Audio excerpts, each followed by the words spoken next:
Samantala, Fast Talk, Fun Talk with Mayor Herman na tayo.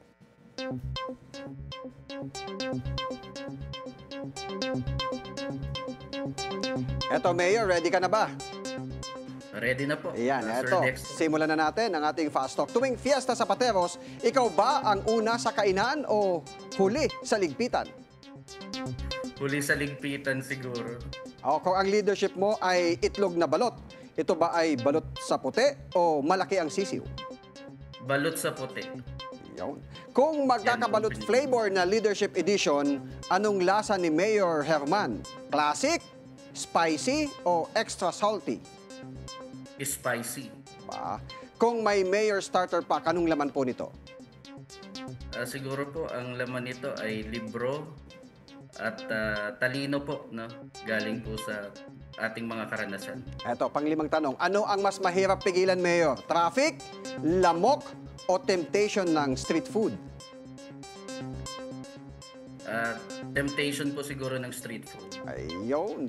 O anong mas challenging po sa inyo? Flood control plan o pag-convince sa Kongreso na gawing city ang Pateros?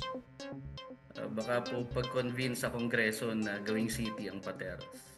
Alright, ito naman, Mayor, kung superhero ka, anong power ang meron ka para ayusin ang dangling wire na kaguluhan dyan sa Pateros? Siguro po si Spider-Man, no? Para po maayos natin yung mga kable po ritong mga nakalaylay. Anong mas Problema po mabilis? talaga namin yun. Okay, Mayor. Ano pong mas mabilis? Traffic sa Pateros o progress sa drainage project? Traffic sa Pateros po. Alin ang mas madaling linisin, ang estero o ang social media comment section? Estero po. Kung sa dengue prevention may mosquito patrol, sa fake news may mayor patrol ba? Wala po. Okay, complete this sentence, Mayor. Ang tunay na leader ay...